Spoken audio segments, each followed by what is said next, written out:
Welcome to the Joski and Goob podcast. My name is Joski, along with my co-host. The Goob.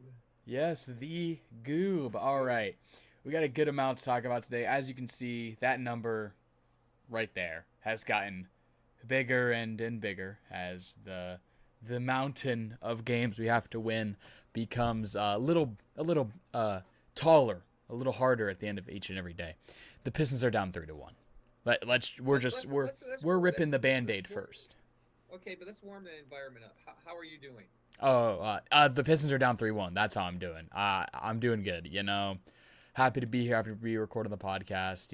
Always love doing this. But I think today is going to be one of our more numbers-based, our analytical podcasts. I got a lot of numbers written down today. So if you aren't into that, guys, I apologize. But we gotta talk about this. We gotta get down to the bottom of what's going on. We can't really do like a film review on the podcast. Go watch the game if you want to know what's going on, because you can get all this simply from watching the games. Yeah, last night was not. Yeah, was not fun. How are you doing, Goob? How are you doing now?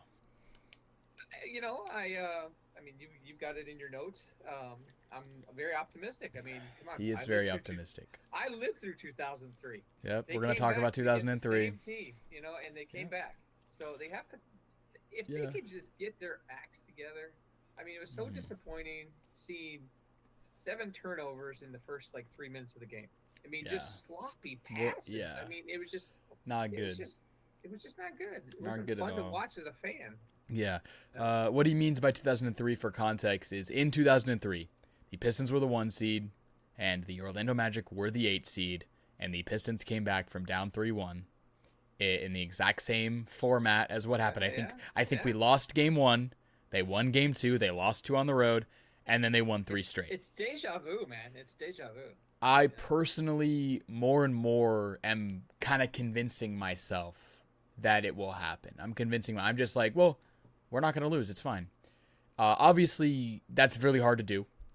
But in my opinion, personally in my opinion, I think they're going to win tomorrow night, no matter what. It's that game 6. It's that game 6. If you can win tomorrow night, and you can, if it's kind of like what happened in the 2016 NBA Finals with the Cavaliers when they went down 3-1, which is the only time it's ever happened in the finals, but it's also happened in other runs. Teams that have been able to succeed in making 3-1 comebacks in any sport, the 2016 World Series as well with baseball. It's not the same sport, but momentum. You win tomorrow night. It's that game 6. You can win the game 6 on the road if you squeeze that one out. It's not about winning by a lot. I know after game 1 I was like, oh no, we got to win by a lot now. It's about just winning the game. Well, that's what I was thinking last night. I said, they kept it close. I said, if we could just squeak this out by then you get it. One yeah. point. But just win the game. Yeah. And in the last you just kind of 2 minutes of the game, it just but the last 2 games, game 3, we made it 105. We made it 104-104 with 3 minutes to go. We were watching it. We were so hyped. I thought, wow. We scored 1 point the rest of the game. We made last night, in the last 5 minutes of the game, 1 basket, and it was with 3 seconds left. We can't close out games. But I'm saying, like I said, with the momentum, you just got to get 1. You get 1 tomorrow night, go back to Orlando. You take that game in Orlando, the Pistons win the series. I'll say it. If we win the next 2 games, it's not, we got to win 3 in a row. If you win the next 2 games, you win the series. Because you go back to Detroit with all the momentum. The problem I'm seeing with these guys is just the mental toughness. I mean, they just don't have it. They just don't have it. It's they like don't have the edge. They've given it to Orlando and said, "Here, take it. Take the series. Take the mental toughness, and you guys are Well, I mean, we've talked about this. The Orlando Magic. They're no slouch. They're not your typical 8th seed. I mean, you said they were doing well at the beginning of the season. They had injuries. Paolo missed some time. But now other guys, these guys are healthy. I mean, you got Scuggs. I mean, you got. Yeah, this is a team. This is a team that traded 4 first-round picks in the offseason for Desmond Bane in a win-now move. And after that move, people were talking about them like they were going to be a top 4 team. When we were talking about teams of, the East is wide open, it's going to be probably people weren't talking about the Celtics because of Jason Tatum, but people were like, it's probably going to be the Knicks, the Cavs. People threw the Pistons in that conversation. People forget quickly. You quickly forget in a long 82 game season with teams being in the play-in and how they lost the first game of the play-in to the Sixers. The Magic were talked about like that. And this isn't us going back on anything we've said, being like, oh, now that we're losing the games, oh, well, the Magic are such a good team. No, we said this. It's not going to be an easy series. I said Pistons in 5, yeah, but also I was just really confident. I was overly confident. You got to be delusionally confident in your team. You were going off of what you saw towards the end of the season. True. Detroit was very, the Magic kind of limped into the playoffs. Yeah. Well, I mean, Detroit was very dominant towards the last 15 games. Yeah. So. Yeah, and like I saw someone comment or talk about like, well, what if the Hornets would have won that play-in game? I think it'd be 2-2 right now. I think the reason why it'd be 2-2, we would have won both games at home and they would have won both games at home. I'm not gonna lie to you. I was like worried that we were gonna play the Hornets because I was like, man, I mean, the Hornets had kind of had our number this year. I mean, they were very physical in what we're seeing out of Orlando. They're just as physical. Yeah, but also we'll get into the numbers. It is also us just beating ourselves. Oh, absolutely. It comes down to us not playing well. Ratio it needs to be eliminated. So let's get into that. We'll get into that here. Full disclosure, Goob and I went over some of the numbers before the podcast, just so I wasn't blindsiding him with all the numbers speak. I went over some of it, and also so he can have some stuff in his head, too, if I forget anything. So I went over everything I've said already. But Cade Cunningham in the regular season was a 3.7 turnover per game guy. That's really good for the main ball handler on a team. In an 82-game season, only to average less than 4 turnovers in a game where you're touching the ball every possession. You're bringing the ball up every time. In the postseason, he's near doubled that output with 6.8 per game. He was getting his pocket picked like every time he touched the ball. Game 1, game we lost. Game 1 was not his fault. He scored 39 points on pretty decent shooting, and he had only 3 turnovers. Game 1, game 2 we won, but he had 7. That's when the cracks start to show. It's like, oh, that's 7 turnovers. That's not good. You really don't do that a lot. Game 3, 9 turnovers, most of which being in the first 3 quarters. He only had 1 in the fourth quarter, but it was a very momentum-based one where we had the momentum and we kind of lost it. It was, I believe his turnover was, he hit the 3, Wagner goes down and shoots the 2 and makes it, and then on the way back, like, oh, it's the response. Oh, no, he gets a free throw. So it's like 106, 105. We're still losing, but they miss, and then we come back on the other end, and he turns it over. They hit a 3, and then that's when our momentum just dies. Yep, it just died. And over. So the one turnover, only one turnover in the fourth quarter. It was the most momentum-based turnover. Yeah. Exactly. Oh, I just accidentally flipped it back to our opening screen. It's okay. You'll see what I mean. Last game, 8 turnovers last night. We don't have a secondary ball handler. I wonder who at the deadline said we should get a secondary ball handler. I don't know. Maybe everyone? Yeah. Michael Porter Jr., I think, Devin Booker, guys that were on teams that are selling at the deadline.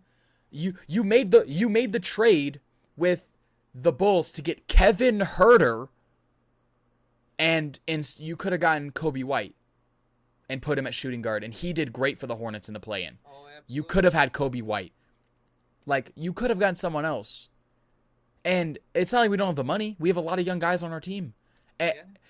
It's being afraid. Detroit teams are afraid to make moves at the deadline. Okay. All right, guys, sorry. We did have a technical difficulty there where my camera did die. That's happened before. It's probably going to happen again.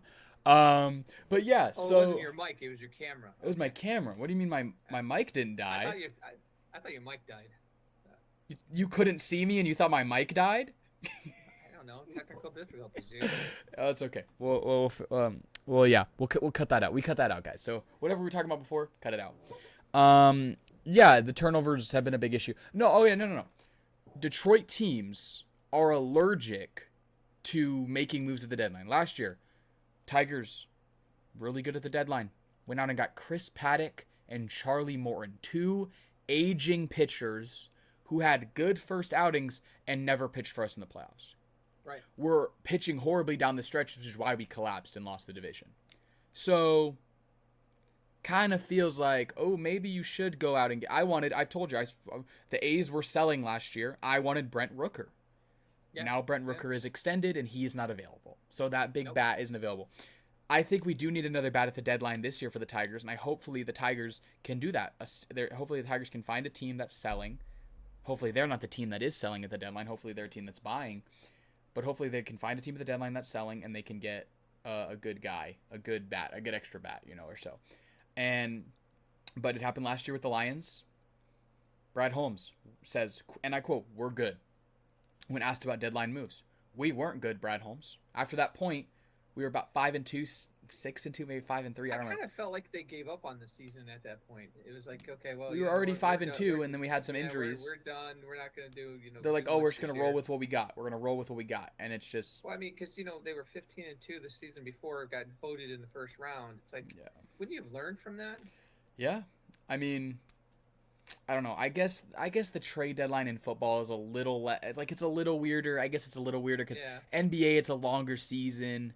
Trade deadline in the NFL, there's not many like big game day trades that happen that'll be like blockbuster.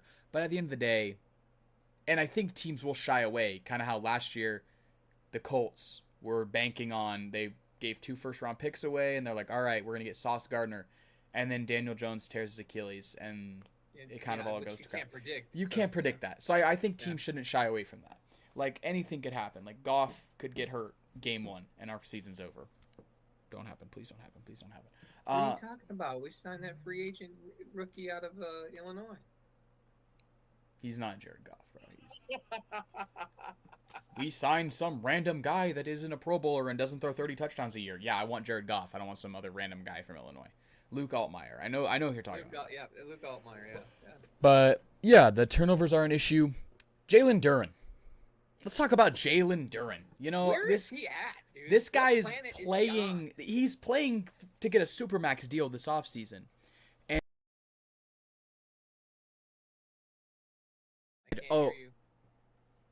yes, you can. Yes, you can. You can hear me. All right. In the words of Kemba Walker.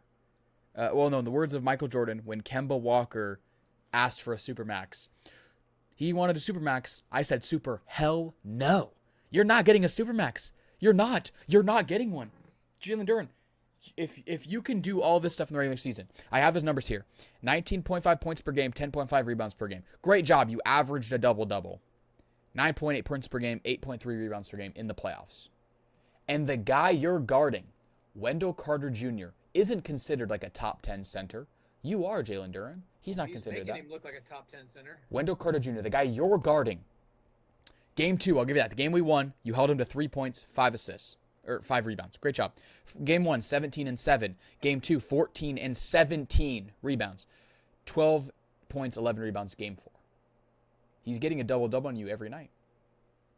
And you stopped him one time. But even in the game you stopped him, you didn't have a good game offensively. Last night you had 8 points, 9 boards. Well, yeah, did you see him getting dunked on last night? He got dunked on. It's like, hey, you fouled out game 3. You had 5 fouls yesterday. You're barely fouled. Like, yes, are they a little whistle happy? A whole nother subject. You're a little whistle happy, yeah. But, yeah, we're putting him on the line. Duncan Robinson, you're not safe either. You're a liability on defense. Not because you're giving up a lot of points. Game 1, 3 fouls. Game 2, 4 fouls. Game 1, 3 fouls. Game 2, 4 fouls. Game 3, 3 fouls. Game 4, 3 fouls. That's 16 times you've sent a guy to the line or given them just another possession or something of that nature. I didn't check how many of those were shooting. I just feel they've lost their identity of what got them here. It's not even that. We're not even giving up a lot of points. Like, we gave up 112. Yeah, sure. Game 2, we gave up only 83. But that was more Orlando sucking that game. That wasn't really our defense being that good. Game 3, we gave up 113. And then game 4, we only gave up 94. But we only scored 88. It's our offense. Big problem for me is Orlando's defense. I mean, we the Pistons' bread and butter point scoring all season long, points in the paint. We can't even get in the paint. Or just Cade Cunningham. Just Cade Cunningham. It's really just Cade Cunningham. But I'm just saying, no one's willing to drive. No one's willing to go inside. It's like they get chicken and they back off, and it's like. Detroit is not a super premium perimeter shooting team. Yeah. And then even that, the shooting statistics have dropped off in the playoffs. I'll read you it out. During the regular season, we were 4th in field goal percentage at 48.4. During the playoffs, how many teams make the playoffs? 16? 16 teams make the playoffs. Out of 16 teams, we are 13th with a 41.9%. That's a 7% decrease in shooting percentage in the playoffs compared to the regular season. In the regular season, we weren't even that good at three-pointers. Like you said, we were 19th with a 35.5 shooting percentage. You're like, oh, it can't get much worse than that. We are dead last in the playoffs with a 27.5 shooting percentage from three. Wow. We are dead last in the playoffs. Out of all playoff teams, even the 8 seeds, 8 seeds, 7 seeds, every seed below us in the East is shooting better from the three than we are. Like last night, I was watching the game last night. I was kind of passively watching it near the end. I turned it off a few times, but I was kind of passively watching it. I was doing some other stuff, doing some work. And I just look over and I see, oh, we have the ball. We have a good look. Tobias is open. Duncan's open. Cade's open. I'm looking. I'm like, oh, they're leaving us open. We're just missing. Not getting the rebound. Like, it's insanity. Another thing about like the regular season compared to now, we averaged 117.6 points per game in the regular season. Orlando averaged giving up 115.1 points per game in the season to their opponents. We've scored 105 as our max score. We scored 105. The highest scoring after that was 101 in game 1. Game after that, I think our highest scoring was, what did we lose game 2? Oh, game 2 we won, but we only put up like 93, 95. Yeah. We put up 98. Game 2 to win. Last night 88 points. 88 points. Because they got in the modern NBA, you score 88 points. We didn't get shut down. We didn't shoot. We didn't shoot well. And our turnovers affected it. My point of points in the paint is they're not getting into the paint, so they won't score. Last night, they're not a perimeter shooting team, so they're not going to shoot a shot that they know they can't take. Outside Tobias Harris, that guy's got incredible. He's our only good second option. He's our only good second option because last night we shot better than they did. We shot like 38%. They shot around 33, 35%. But they took 9. But they what? They were making their shots. No, they weren't. They weren't making their shots. They shot worse than we did percentage-wise. You know why they won? Because we had 20 turnovers and they took 20 more shots than we did. Well, and then how many times did we put them? How many times did we put them on the foul line? Put them on the foul line. Yeah, that's our fault. Like, actually, we had similar free throw numbers by the end of the night. We had similar free throw attempts by the end of the night. It came down to the fact that our turnovers gave them 20 more chances to shoot the ball. Well, so that's the point. How many points did they get off turnovers? Last night, I believe it was something crazy, like 24 points off turnovers. Yeah, exactly. I have the total for the series written down. Yeah. For the series, they have 83 points off turnovers through 4 games. 83 points. 83 points off turnovers. In 4 games. In 4 games. Wow. In game 1, we lost by 11. In game 3, we lost by 8. Last night, we lost by 6. That's 25 points total that we've lost by.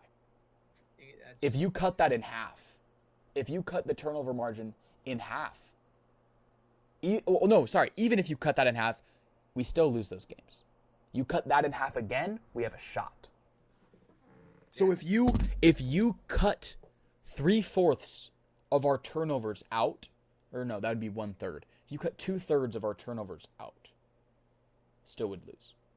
If you, like I said, if you cut a whole 3/4 of our turnovers out, we would just make the games close. It's just capitalization. So you're the head coach. I'm JB Bickerstaff. You're JB Bickerstaff. Your starting 5 has struggled the last 3 games. Mm-hmm. Starting the game. And you can't. And the thing is, you can't change anything. You can't. We don't have anybody else. Who are you gonna like? Who's our starting 5? We have Cade at the 1. Tobias probably Tobias or Asar at the 2 and the 3. You really changing them. Isaiah Stewart at the 4 probably, and then Duran at the 5. Well, no, you got Robinson is actually your starting 4. Duncan Robinson is our starting 4. Isn't he your starting 3 or 4? I think he'd be more like a 2. But I'm just saying that's who's starting. And then I think probably I don't think Isaiah Stewart. Sorry, I think Asar would probably be at the 4. Duncan's at the 2, Tobias at the 3. Positionless basketball has made it really hard to figure this out. And then Duran's at the 5. You can't change that. Who are you going to put in? Who are you going to put in over any of those guys? Can you name one player we can put in over any of those guys? Well, I mean, I would probably couldn't. even just to change it up to start the game. I'm starting Paul Reed tomorrow night. I'm starting Paul Reed at center tomorrow night. That's who I was going to put. Jalen Duren, you suck. I'm putting Paul Reed in last night. Paul Reed. Because when he comes in, he's been busting his butt. Yeah. He gets things done, and he doesn't foul a lot. Yeah, 100%. I think. Yeah, he doesn't. He doesn't. He's guarding the rim. He's getting rebounds. I put that down. I put that down last night. Yeah, I put that down last night. Last night, Paul Reed was a did not play. He was a DNP. He didn't get hurt. He was a DNP last night. We didn't play him once. I don't know. JB Bickerstaff. I don't know. Like, I don't get me wrong. I love Bickerstaff. But also, where was he before this? The Cavs job. Cleveland. What did he do every year in Cleveland? Make the playoffs, really high seed, choke. I'm not saying it's his fault. Rotations are a little iffy. Wait, actually, no. Allow me to read you aloud. I believe it was Game 3. Because I took a screenshot of it. The lineup that he decided to roll with going into the fourth quarter. This is baffling. Asar Thompson, Duncan Robinson, Dennis Jenkins, Isaiah Stewart, and Javonte Green. Those are guys you put in when the game's over. That's the lineup we rolled into the fourth with in a close game. We ended up coming back because we had the 17-point deficit. We ended up coming back. But the reason we were in that 17-point deficit is because we put those guys in the game. And then some of the rotations baffle me. Some of the decisions to keep guys out for longer than they need to be. It's like, okay, yeah, he's at 3 fouls. But put him back in. If he gets to 4 or 5, then take him out and then put him in later. You don't keep a guy out for 20 minutes because he has 3 fouls. I don't care how early the fouls are. Cool off. Exactly. So, another one of my issues is we segue into Cade Cunningham and Tobias Harris are the whole team right now, points-wise. Game 1, they scored 56 points combined. Granted, 39 of those were Cade, 17 of them were Tobias Harris. But we're still combining the two for the sake of it. They scored 56 game 1. The rest of the team scored 45. 2 guys outscored the rest of our team. 2 guys on our team outscored the rest of our team by 11. Yeah. That's not the mark of a winning team. No. Our bench doesn't give us any points. You think about teams like the Timberwolves. Their bench gives them points. Teams like the Celtics. Their bench gives them points. Our bench gave us points during the season. I just don't understand why we get in the first playoffs are a different animal. Everything shuts down. Because we really... They've turned the key of the motor off, and now it's like, well, we made the playoffs. Yeah, game two. Okay. Game 2. The playoffs? Game 2, the game that we won, Cade and Tobias Harris combined for 43. The rest of the team had 55. That's a 12-point margin. That's the largest margin all series. Great job. We won the game. The Magic had a horrible shooting night and only scored 83 points. So, you get lucky in game 2. We should be swept right now. If the Magic played good game 2, we're swept. We only scored 98 points that game. Cade Cunningham, Tobias Harris, game 3, we lost. They scored 50 combined. We scored, the rest of the team scored 55. The rest of your team, the 9 guys that played besides Cade and Tobias, the guys that got minutes, only scored more than 5 more points than them. And then last night, we'll show it. We scored 88 points tonight. Like I said, Cade scored 25, Tobias scored 20. That's 45 points. The rest of the team only scored 43. So 2 out of the 4 games, 2 guys have outscored everyone else. I've heard a lot of people talk and chatter about, especially people who've talked to me. I have my manager at my job with the hat store, Lids. We talk sports a lot, and his big concern was they don't have a secondary scorer. They do. Their secondary scorer is Tobias Harris. We don't have a third scorer. We don't have a fourth scorer. We don't have a fifth scorer. Right. And Tobias Harris is good, but he's 33. Tobias Harris, first of all, is also the oldest 33-year-old. I thought that guy was like 36, 38. He's 33. He's the oldest 33-year-old ever. He's been playing forever. But I just can't. It's baffling, the numbers here. And let me see what I haven't gone over yet. We've lost the turnover battle every game. We had 14. They had 12 in game 1, so that's a 2 turnover differential. We lost the turnover differential by 5 in game 2 when we won. Like I said, we got lucky game 2. We lost the turnover battle. We had five more than. We yeah. had 20. The one game we won this series, we had the most turnovers. We had 22 turnovers. Next game, they had 14. We had 16. The next game, we had 20. They had 10. The game that they had the most turnovers was 17, the Orlando Magic, and that was the game they lost. Coincidentally, the game we won was the game we also had the most turnovers.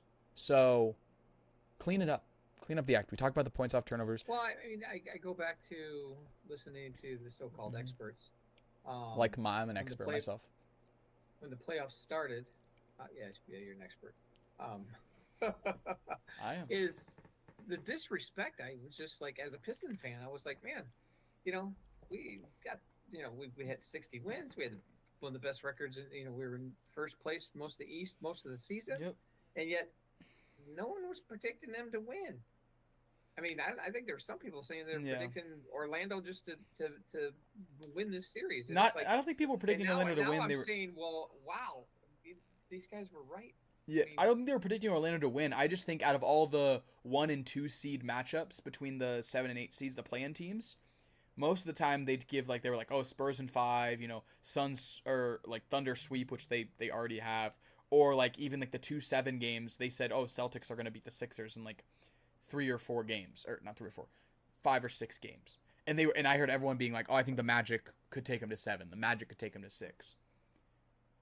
And I was like, oh, I don't think so, guys. It's the Magic. I was more scared of the Hornets. And then what happens, and now we're down 3-1. So now if we're going to beat them, even if you beat them, it's kind of a lose-lose, I feel like.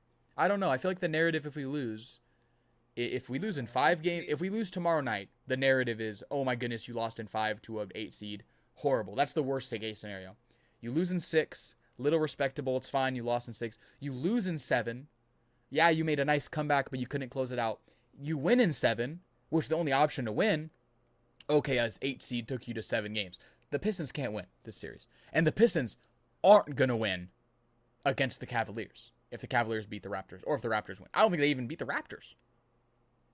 I don't see it happening. I don't know. Maybe there's some... Unless they can turn it around and be the team that closed the season. We'll see. I don't know. I feel like... It's just going to be... That's going to be the tough part. So. I don't know. I still I feel like this team's a few years away. This team's a superstar away. You have Cade Cunningham. Jalen Duren could come into his own, but you need another superstar. And you could have gotten one at the deadline in Michael Porter Jr. You could have gotten one at the deadline.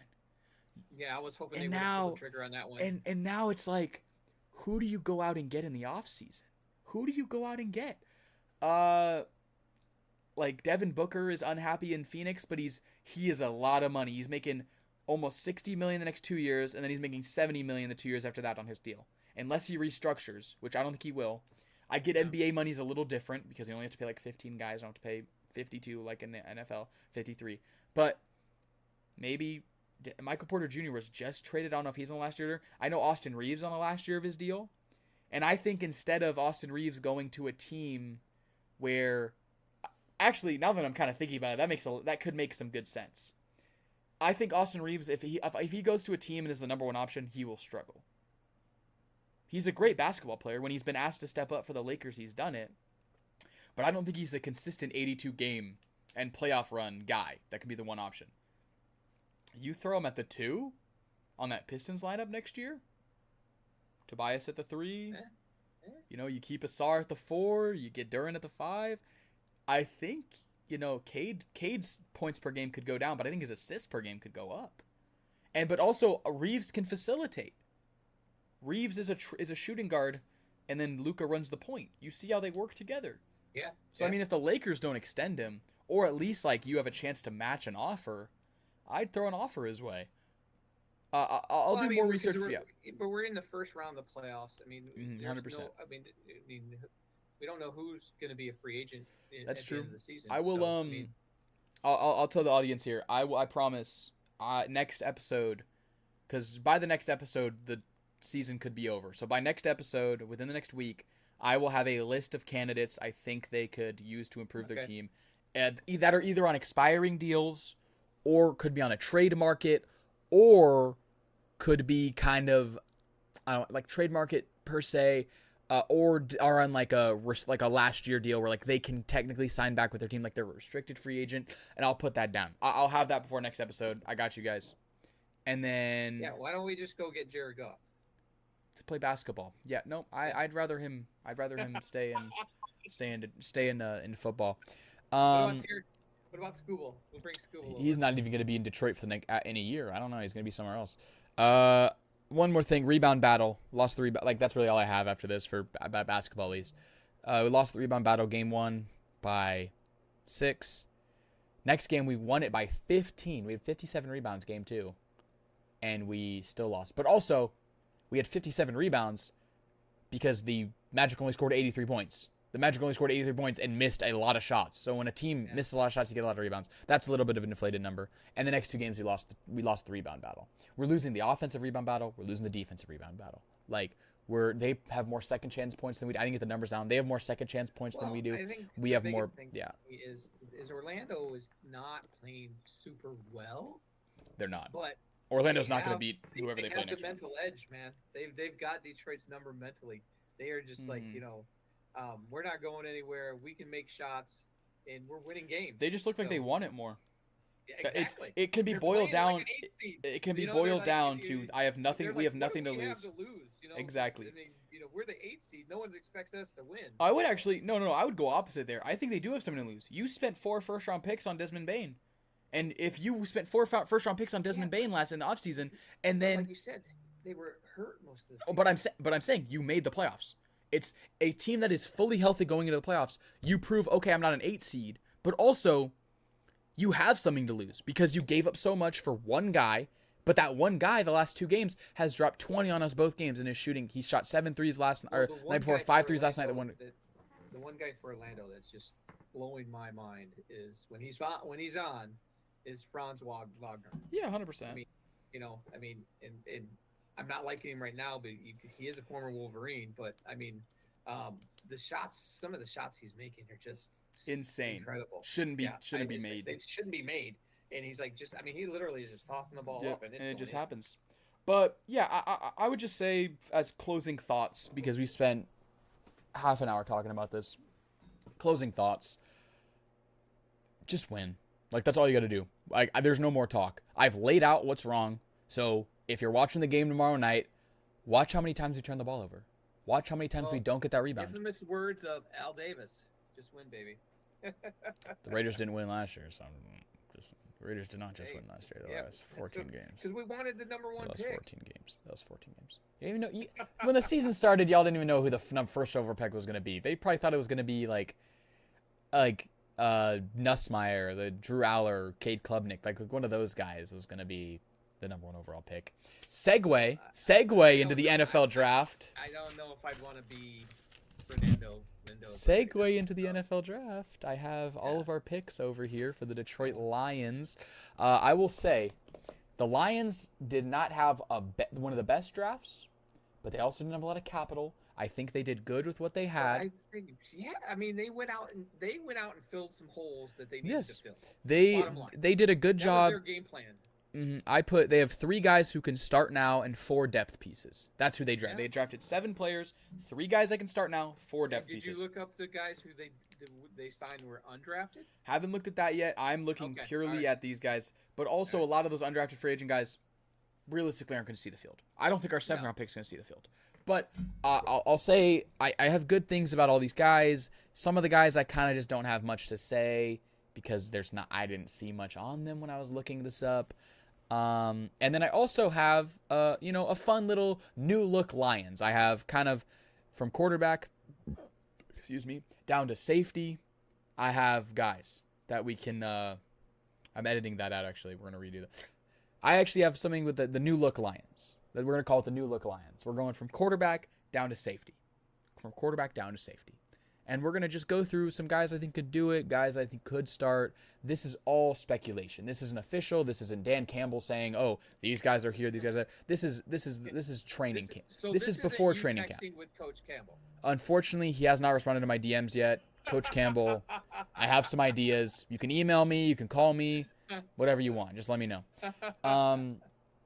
With the first pick with the first pick. With the first pick, Fernando Mendoza went to the Raiders. With the first pick of our draft at pick 17, the guy I wanted, the guy I kind of talked about, Caden Proctor, went a lot higher than he should have. He went at 12. And in the process... So why are you saying he went higher than he should have? Because he's a very raw prospect. He's 21 years old. He was on and off. I wanted him just because I know the Lions, and I know the Lions can develop offensive line talent. I don't know how he's going to do in Miami. Point blank. He's kind of off and on. He doesn't have really the metrics. But the reason why I was enticed is because he's 6'7", 360 pounds. But also being 360, you kind of want to get him down to like 340, 330 for playing weight. But that's a big guy. But honestly, what fell into our lap is one of the better tackles in the draft. A lot of people saying we should have gotten Freeling. Even I texted him. I was like, I wanted Freeling. The more I look into this Blake Miller guy, the more I fall in love with his game. He's pro-ready, man. He's pro-ready. Played at Clemson. I think he missed one game in college. And he's got so much experience underneath his belt. And I think this pick confirms what we've all been thinking. I think they're going to move Penei Sewell to left tackle because Blake Miller played 97% of his career snaps at right tackle. And I put a player next to, I think, guys that I think could play on our team. I put like their replacements, guys that we lost that replacement. This is the Decker replacement right now. This is the Decker replacement. Yep. And he's a big guy. I gave him a B+, by the way. I know we're grading. That's the highest grade I'll give any pick in the draft is a B+, because no one's an A until we see him play on the field.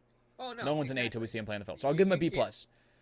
Just for positional need, where we got him, and just the fact that he kind of fell into our lap.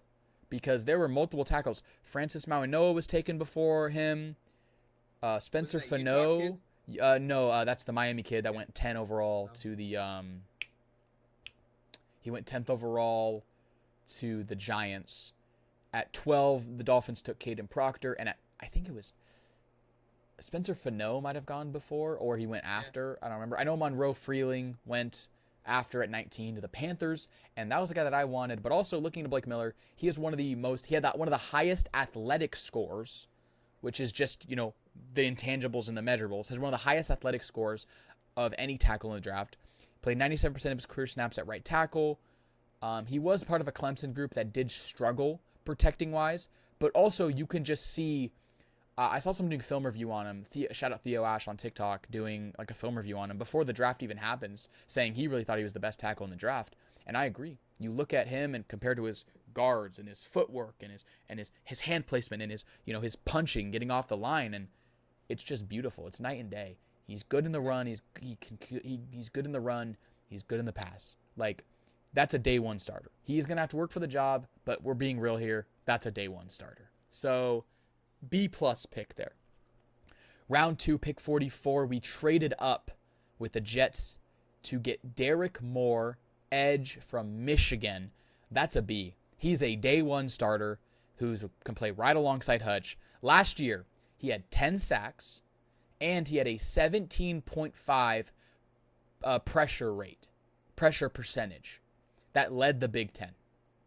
That is a direct. And the segment of the video that kind of blew up the internet was him at the Senior Bowl with warm-ups and just pushing bulldozing those guys. Bulldozing guys, which I think could be really good. Yeah, and I think Kelvin Shepard's gonna have a field day. Gonna have a field day scheming up with Hutchinson on one side and Derek Moore on the other. Like, that's two Wolverines on each end of the line, which is really good. Well, then I thought they picked up another edge.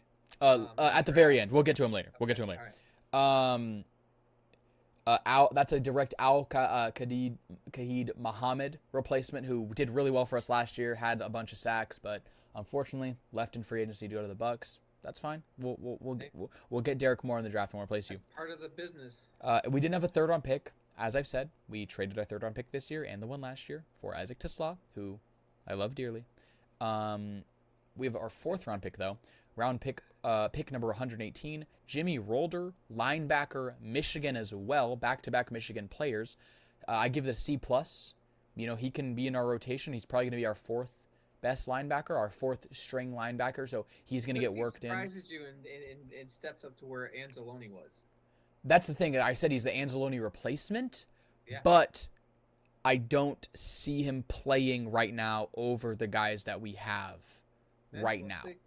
But I'll get into that later and like where I think he stands in the depth chart.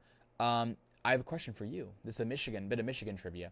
Two times before, Detroit Lions have drafted 2 Michigan players in the same draft. 2 times before. Do you know what years those were? I'll give you a hint. Can I give you a hint? Yeah. One of them, and this will get your math skills a little bit. The first one is within 10 years of you being born. Within 10 years of you being born.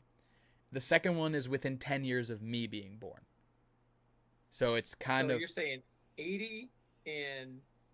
Within 10 years. So whatever within 10 years. So it is not... Okay, well, I'll give you this. It's within 10 forward years, not behind.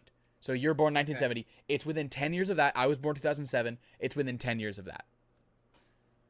If you just want to throw out a guess too, it's fine. Yeah, I'm trying to rack my brain. I don't know. 1975 and 2016. I didn't write the players' names down, but that's just a fun little fact. I was seeing if you knew. Okay, all right. 2016. 2016, they drafted Detroit 2 Michigan players. 2 players in 2016. I don't remember who they got, but yeah, they did. Some stats from him. 73 tackles last year. He led the team, and all 11 of his starts came last year. He was on the 2023 team that won the national championship and cheated a lot, which we love doing. I don't know why we don't go back to that. I like winning. Let's cheat a lot. Hey, one of my former doctors, who was a team doctor for the Raiders, he says, if you ain't cheating, you ain't winning. True.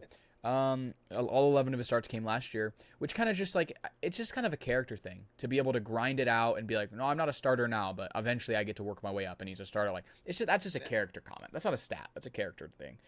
But also 73 tackles leading your team is really good. And just, being able to, fly around. Keep in mind, these grades are proportionate to team need and where we got them. So if we were to get Jimmy Rolder in like the 5th round, he probably would have been a B pick. But since we penned a 4th round pick, C+. Round 5, pick 157. Keith Abney Jr., corner from ASU. That's a depth piece. I love our corners because our corners seem to go down every year, and if we don't have corner depth, we suck. Yeah, I give that a B-. I'm giving that pick a B-.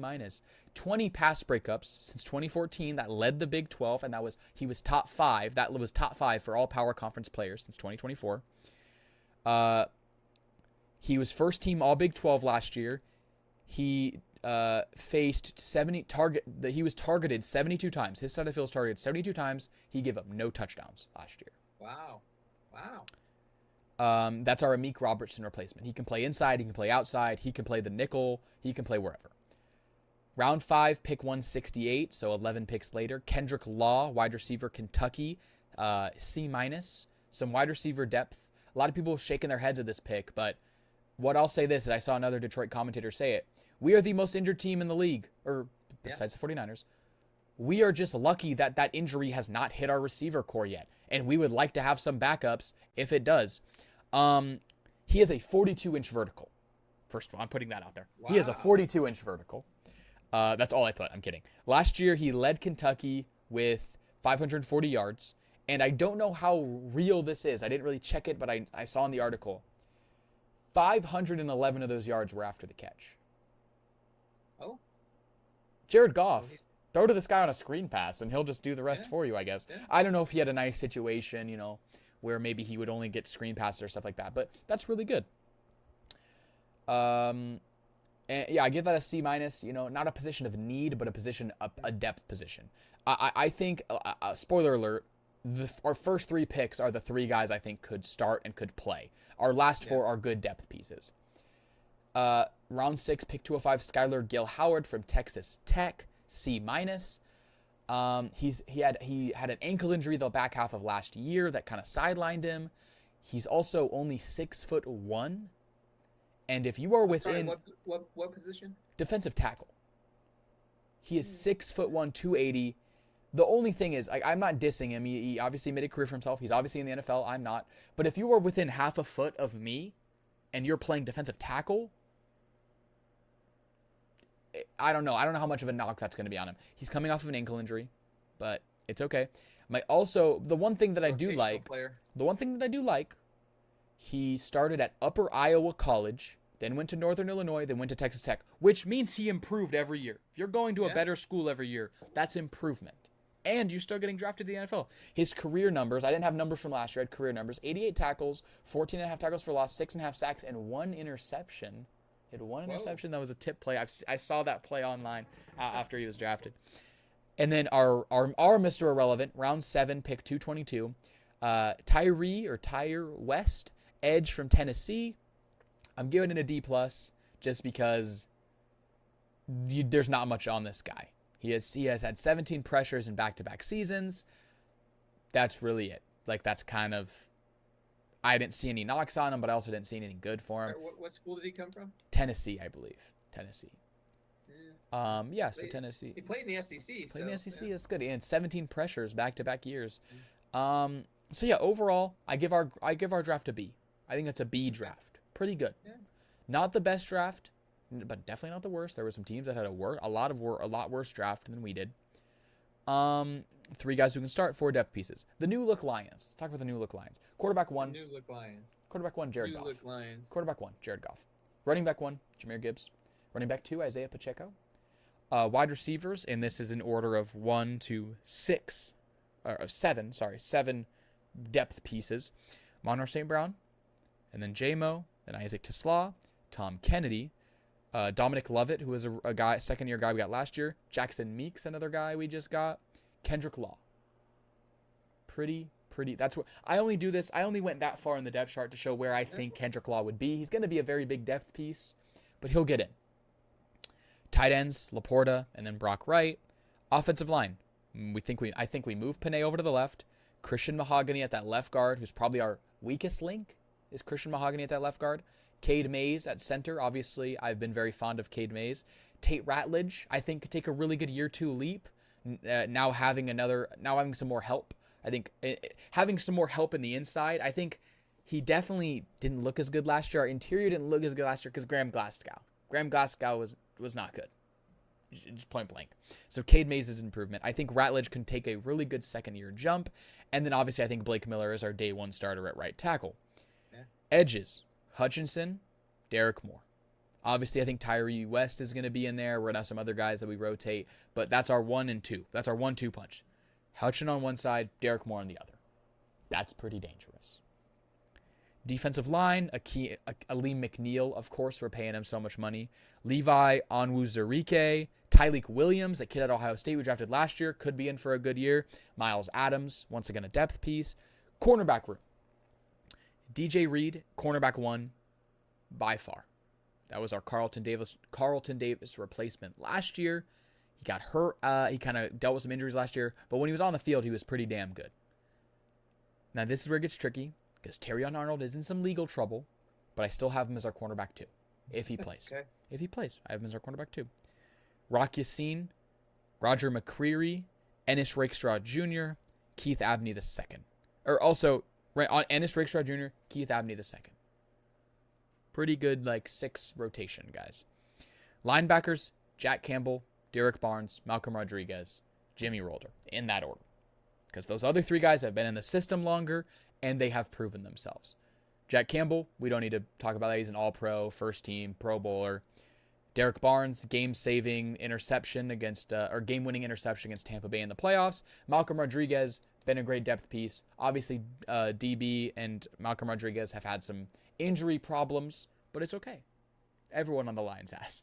And then Jimmy Rolder could slide in and be a really good 4th option as that will linebacker or that replacement to Anzalone if he does well enough in camp. Safeties. This is where it gets tricky, because obviously in the corners I didn't mention a guy we signed, Christian Izien, because obviously we don't have Kirby Joseph or Brian Bench to start the season. People forget that we don't have either of those guys to start the season. Would I have liked to go out and get Ifonwu Melifonwu, who has played in our system, had the game-winning interception to win us in 2023, to win us the division against the Vikings. Or was it 2020? Yeah, that won us. It wasn't against the Vikings. Obviously, the Vikings were not in second place that year, but they were the team we beat to win the North in 2023. He had the game-winning interception. Would I have loved to have Ifantu Melifonwu, who was the guy that we had before Brian Branch? I'm complaining too much, but I would have loved to grab him. He's a free agent, pretty in a cheap deal. Would have been a good guy. So I think it'll be either Christian Izien, Thomas Harper, or Avonte Maddox.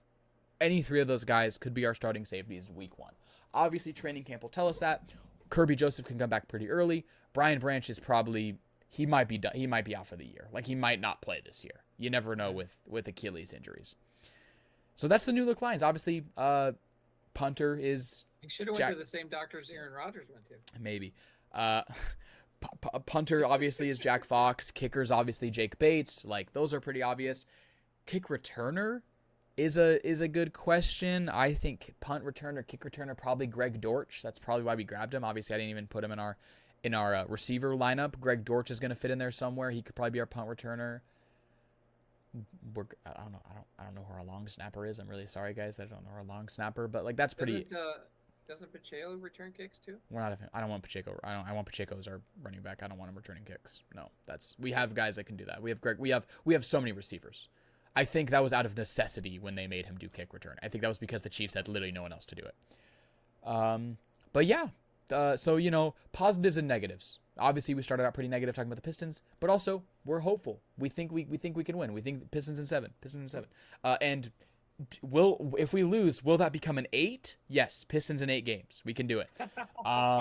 It would have to be 9 actually, because of 8 games it would be 4-4, so 9 games. But yeah. Let's check. Are the Knicks losing? If the Knicks are losing, then I'm happy. Let's check. Sorry. Quick Knicks hate watch. The Knicks are up by 16 in the 4th quarter. I hate basketball. Basketball sucks. I hope the Knicks lose everything. But yeah, so I think that's it for today. I think I'm good. Okay. Are you good? Yeah. That's really all I got. I mean, let's just hope the Pistons can pull it out. Next time we see you guys, the season will either be over. Moving forward or over? Well, actually, Game 4 is tomorrow night. Then Friday is Game 6.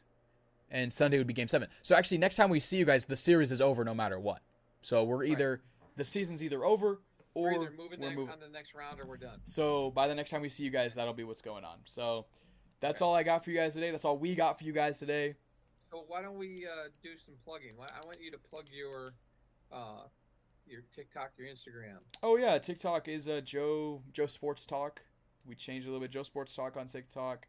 I don't do Instagram really. I need to branch out obviously, but I don't really have an Instagram for that. Yeah, Joe Sports Talk. I just kind of talk sports on there. It's like more my daily content. I try to post a few times a day, and it's where I give my right after the game reaction. I had a very nice reaction the last 2 games, but yeah, that was what we had. You want to give a shout out to your pages you just started recently? So yeah, it's coming up and it's up and coming. It's called Goob Talk Sports. Goob Talk Sports. Joe Talk Sports. On TikTok, Instagram, Facebook, it's all going to be linked together. So alrighty. Well, he's up and coming. Yeah. Get my first post in the next day or 2, so people can follow us both there. And 100%. Well, that's our own opinions. We both get our own opinions, and yeah, people. I think it's always funny. I don't know. It's just kind of funny to think he's in the other room, guys. Like he's in the other room. Like I don't want to break the. I'm not in Michigan. I don't like breaking the continuity here, but we do. The only time you guys see us, if you're a podcast watcher, is talking to each other. So if you'd like to see us talk on our own, maybe someone's watching the podcast that really hates when I talk, but if you love when Goob talks, but you just hate when I talk, or vice versa. Go to us, or if you hate when Goob talks, you just love hearing me talk about nothing for an hour at a time, then we both do our own thing. I'm also working on some projects. There's one thing that I probably can't say out loud personally, but working on some other stuff. No, I'm not that, but I'm also talking about working on some YouTube stuff. I've been making YouTube videos here and there. I'm working on doing my own show. No offense to Goob. Doing my own show where I kind of just talk for an hour, try to do it live or something like that. We're working on that. Tomorrow night during the Pistons game, I potentially will be live on TikTok while watching the game. Not showing the game, but just showing me and probably Goob watching it together and just our reactions and trying to maybe be a little more level-headed since it will be live in front of my followers. So yeah, there's some big up-and-coming stuff. It's a big time of year for sports. You know, the NBA playoffs are in full swing. MLB, we're going to be in the dog days for a little bit in the summer, but I think that'll force us to be a little more creative in what we do talk about. We might start introducing new segments that return. Like I had the idea that we could do a segment on just like we pose a question, or one of you guys poses a question, and if me and Goob are on different sides of the debate, we debate about it for like an hour. And we both know what it's in. We come in prepared. It's not like off the cuff. We come in prepared with what we need to talk about, and we can just talk about that for a segment of the episode. But yeah, there's big things coming up. Obviously, everything's up and coming. Exactly. Expand, you know, so. It's if you look at numbers, maybe they're not the highest. We appreciate everyone who does follow and watch. We understand that sometimes we are inconsistent. We understand that sometimes the podcast runs a little long, and we have some technical difficulties, mostly on my side. But hey, at the end of the day, we're self-funded, we're self-produced, we're self-made, we're self-distributing, we're self-written too. No one else writes our stuff besides us. We're self-made. We're self-made. So I mean, like it says, father son podcast. At the end of the day, ESPN has not called us yet. So. Hey, it's right here. Give you guys my number. Dan Campbell, ESPN. Call me. Let me know. Let us know how we're doing. But yeah, we will see you guys in the next episode. That's all I got for you guys today. It's all we got for you guys today. Yeah. Peace out. So thanks for watching, and we'll see you next time. See you guys next time. Bye. All right. Bye.